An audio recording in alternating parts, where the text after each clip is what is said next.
हमारे गुरु महाराज भी इंदौर सरकार एक ही बात बोलते थे, बोले धारण करे सो धर्म। गुरु को जो धारण करता है वही धर्म है। जो गुरु आ गया हो गई, बैठ जाओ, खड़े हो जाओ, खड़े हो जाओ। कभी कभी हमको भी गुरु महाराज धूप पे खड़े हो जाओ जी, अब जब तक उनकी आज्ञा ना हो कि वहाँ से हटो तो नहीं हटो। ऐसा एक बार गुरु महाराज ने धूप पे खड़े कर दिया, तो दूसरे कोई थे भगत, उनका गुरु महाराज आपने बोलते से इनको खड़ा कर रखा, छोटे ऊपर। तो बोले तुमको गर्मी लगे? बोले नहीं जी, हमें तपाना है, हम सोने को तपाते हैं जी। इस तरह से करके गुरु महाराज जो है अपनी तपस्या कराते हैं गुरु महाराज। और गुरु रूप में जब हम उनको धारण करते हैं, जब मन में धारण लेते हैं, जिस तरह से आप बच्चे को ये मान लेते हो ये मेरा बच्चा है, ये मेरा बेटा है कि बेटी है, उसी रूप में वो आपको मानने लग जाता है, निभाता है। और आप भी उसके लिए भले ही कुछ भी करें, अपने लिए कैसा भी करें, लेकिन उसके लिए अच्छे से अच्छा पहनाना, अच्छे से चुड़वाना। आप अच्छे स्कूल में पढ़े या ना पढ़े, उसके लिए अच्छे से अच्छा स्कूल में पढ़ाते हैं। यहाँ तक कि लोग लेके भी उसको पढ़ाते हैं कि नहीं भाई इसकी पढ़ाई अच्छी हो, इसकी पढ़ाई। ये बात को लेके आप जिस तरह से निभाते हैं और जिस तरह से करते हैं, उसी तरह से वो बच्चा भी आगे जाके वैसा ही आपके लिए निष्ठा रखता है। ये जो पूरकता है, एक दूसरे के पूरक है, सप्लीमेंट है। उसी तरह से सदगुरु महाराज को भी जब हम धारण करते हैं, गुरु महाराज वैसा ही हमको निभाते हैं। हम तो जितना निभाएं या ना निभाएं, लेकिन गुरु महाराज, हमारे गुरु महाराज बोलते थे भैया जी कि गुरु महाराज प्रत्यक्ष रूप में तो रक्षा करते हैं, लेकिन स्वप्न में भी रक्षा। बोले दादाजी के बच्चों को, अपना तो नाम लेते नहीं थे, दादाजी का ही नाम लेते थे। बोले दादाजी के बच्चों को सपने में भी भयभीत दादाजी नहीं होने देते। बोले हमारे बच्चों को भय वाला सपना भी नहीं दे। वहाँ अंदर कोने में सो जाते थे उनके कमरे के। और दादाजी महाराज, अच्छा आज तुम्हें चंद्रलोक ले चलेंगे, चंद्रलोक की सैर करोगे ब्रह्मचारी जी? बोले यहाँ शादी नहीं करी थे, पायलट रहते, नॉर्मल थे, लेकिन थे ब्रह्मचारी, शादी नहीं करी थी, उन्हें ब्रह्मचारी के पालन कर रहे थे। और ब्रह्मचारी होने से उनको ध्यान आ गया, दादाजी के चरणों में फिर गए थे। आखिर उनका शरीर वहीं छोड़ा और उनको बोला अच्छा मंगल लोग चले। और जो रात को सपने में उनको दिखाते थे मंगल लोग, चंद्र लोग, उनकी यात्रा कराते थे। पायलट थे तो पायलट के हम तो तेरे को हवा में उड़ाएंगे, अच्छा तू तो खाली यहाँ तक गया है, हम अंतरिक्ष में ले जाएंगे। तूने गोलोक धाम देखा है? गोलोक धाम में वो उन्होंने सब प्रसंग लिखे, जो जो उनको सपने में गुरु महाराज दिखाते थे या उनको आभास होता था निद्रा में, वो सब चीज़ वो सुबह लिखते थे। अब वो सब उन्होंने लिख के संकलन करके किताब छापी। दादाजी महिमा के नाम से किताब छापी, दादाजी गीतमाला के नाम से छापी। तो ऐसी 14 पुस्तकें उन्होंने लिखी, छोटी छोटी, उनको छपवाया। छपवाने के बाद उसमें से 12 पुस्तक जो थी वो छप के आई। 2 पुस्तक मांगी थी, उन्होंने कहा नहीं हम दादाजी को पेश करें, गुरुकुल में आ रही है।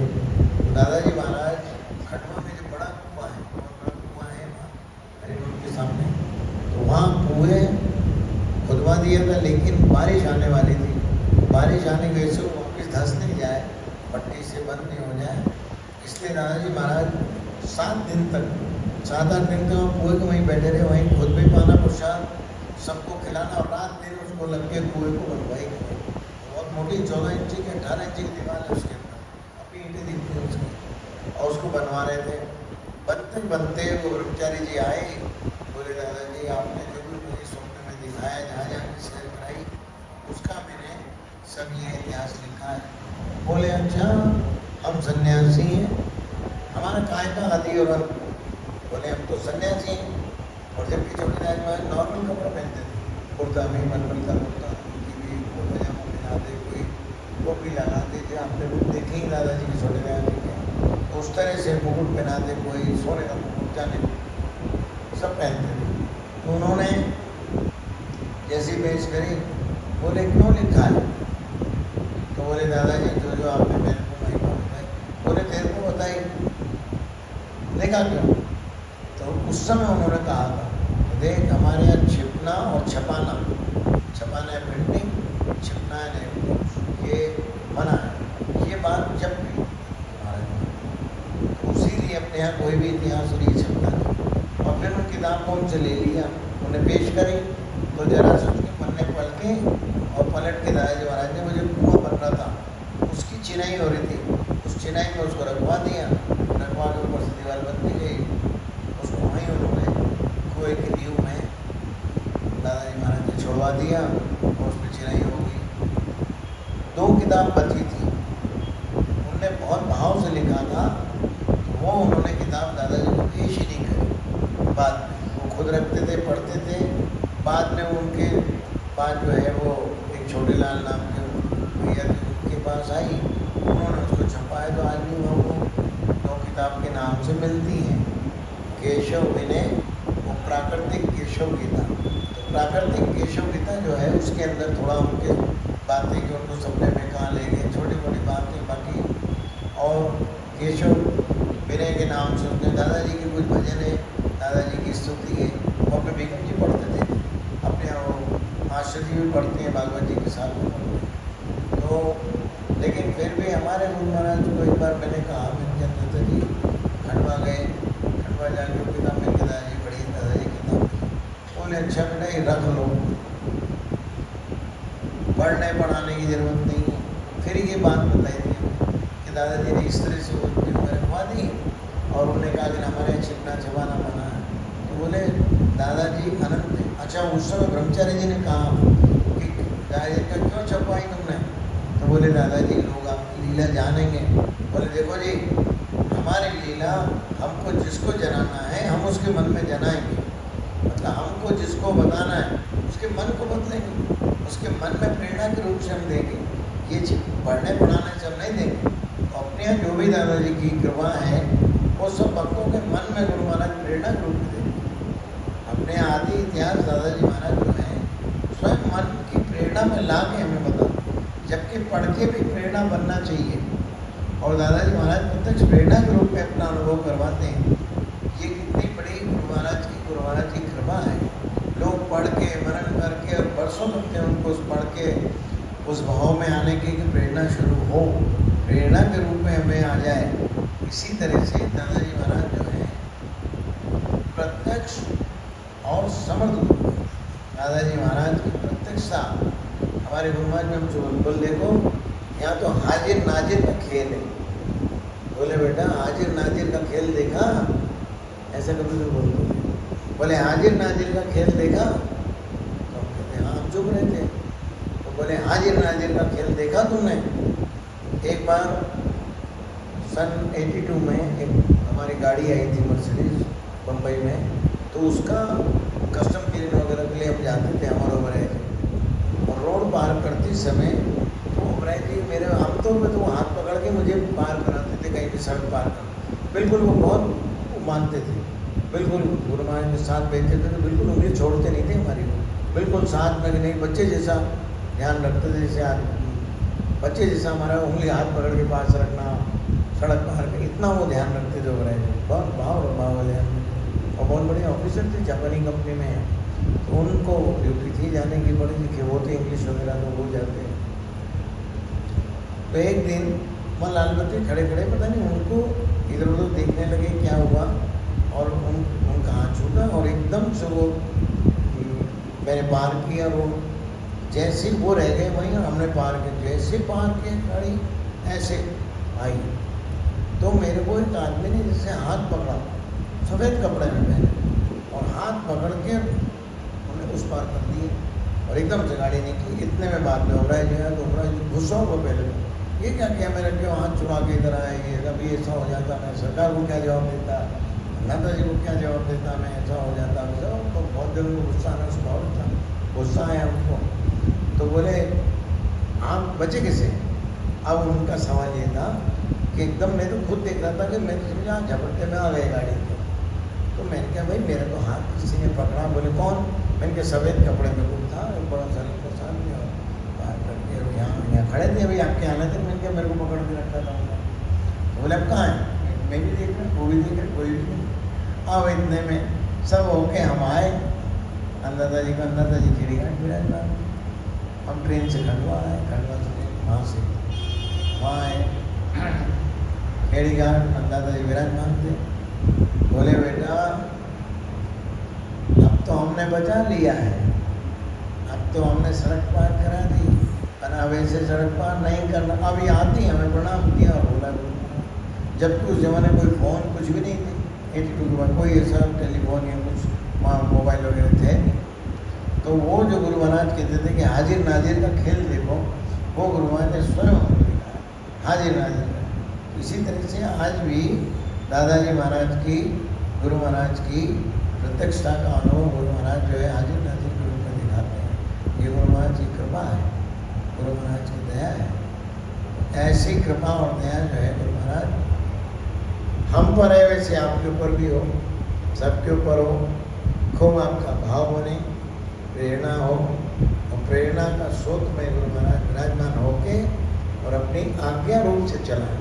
जैसा उनकी इच्छा है वैसा हम चलें, हम अपनी मर्जी के लिए नहीं, उनकी मर्जी। जो वो कराएं उसमें हमारी मन की प्रसन्नता होना चाहिए। ये नहीं कि जब उनको अनाज में कह दिया हमें शर्म आ रही है, हमारे लोग रिश्तेदार खड़े हैं, हमको इनके सबके सामने डांट दिया। जब हम चाहें भगवान हाजिर नाजिर हो जाए, गुरु महाराज हाजिर नाजिर हो, जब हम चाहें गुरु महाराज के पास हमारे पास। ये भैया हमने गुरु महाराज की समाधि की बात की, जब तक गुरु महाराज शरीर रूप से थे तो हमें उनके कमरे में जाते थे, वो बुलाते थे या पास में हो या प्रसाद खिलाते, जब भी वैसे तो हमें काम ही बताते रहते। हम गए उनके पास, जाओ ये कर लो, जाओ वो कर लो, जाओ वहाँ चले जाओ, खाली नहीं बैठने थे। हमको बोलते थे, बोले खाली दिमाग शैतान का, खाली नहीं होना, कुछ ना कुछ काम बताते थे और बहुत मेहनत के सब काम।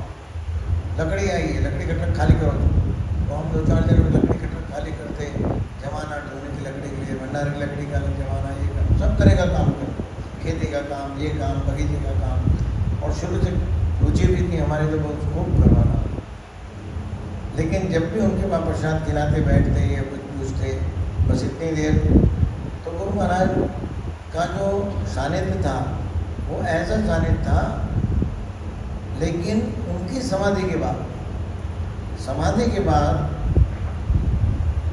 एक दिन समाधि लेने से कुछ महीनों पहले बोले देखो जी हमारी चमड़े की जुबान नहीं है, हमसे पूछने की जरूरत नहीं। फिर एक दिन बोली, फिर मैं चुप हो गया, पूछना कम कर दिया। बोले देख गुरु महाराज के पास जब भी पूछना है तो सीखो, यहाँ हमारे पास आके खाली मन में भाव रखना, मन में सवाल रखना, मन में पूछना, हम तुम्हारे मन में जवाब देंगे जी। अब ये देखो पढ़ाई यहाँ से शुरू करो। बोले हम पढ़ाई हमारी ये कि तुम खाली हम मन में बोलेंगे तो हम तुम्हारे मन में जवाब देंगे जी, मन में बोलेंगे तुम ध्यान करो। तो हम ध्यान करके जो पूछना होता तो पूछते हैं और मन में गुरु अच्छा ऐसा कर लो, एकदम लाइन आती है हमारे में, ऐसा कर लो, ऐसा कर लो।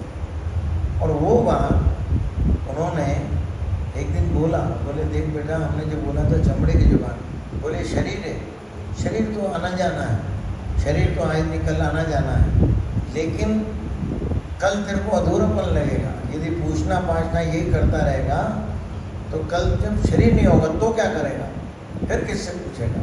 तो इसलिए हमारी पढ़ाई पढ़ो, हमसे खाली मन में भाव रखो, पूछो मन से, हम तुम्हें उसी समय बताएंगे क्या करना है। और मन में तो एक लाइन आती। और ऐसी गुरु महाराज की कृपा है आज भी कि उनकी समाधि के बाद ये अनुभव हुआ भैया कि आज भी जो भी कुछ पूछना हो हम सब अर्जी करते हैं गुरु महाराज से। जो पूछना होता है या कोई भी ऐसी द्वंद की बात होती है तो पहले तो मुझे खांसने की आवाज़ आती है, ऐसे खांसी की, ऐसे खांसने की आवाज़ आती है। खांसने की आवाज़ आई उसके बाद अच्छा ऐसा कर लो, ये इतना खरीद लो, ये चीज़ नहीं ले लो, अच्छा वहाँ चले जाओ, यहाँ मत जाओ, बस ऐसी छोटी सी लाइन के रूप में। तो ये गुरु महाराज की कृपा है और ये आप सबके लिए भी, ऐसा नहीं है आप इंसान हम इंसान, आप 2 आँख वाले हम 2 आँख वाले, आप 1 नाक वाले हम भी 1 नाक, हमारी 2 नाक नहीं 4 कान, वही है। लेकिन हमने इस पे विश्वास किया, इस चीज़ को माना, जो उन्होंने कहा वैसा हमने किया, तो उसके प्रतिफल में हमें ये मिला, प्रेरणा का शुभ खुला। ये आपके लिए भी हो सकता है, ऐसी बात नहीं है। सबको गुरु महाराज जी के पास सब में सब उनके बाल गोपाल। हमारे गुरु महाराज भैया कभी किसी को ये नहीं बोलते थे शिष्य, बोले कोई बोलता गुरु महाराज हम आपके शिष्य हैं, बोले देखो भाई अपन सब दादाजी के हैं और अपन सब तो दादाजी के बाल गोपाल हैं। सब कोई बोलते, बोले अपन तो दादाजी के बाल गोपाल हैं, बोले बस बाल गोपाल बन के रहना चाहिए ना। शिष्य गुरु ये सब करोगे तो शिष्य की परीक्षा भी होती है, शिष्य की परीक्षा भी होती है, ये भी होती, बोले बाल गोपाल हैं, बाल गोपाल बने रहना चाहिए। तो आप हम सब उनके बाल गोपाल हैं, उनकी कृपा और दया और उनका कृपा का अनुभव हमको सबको होता रहे। हम सब में शिव मंगल करना है, शिव तांडव करना है। देर होने से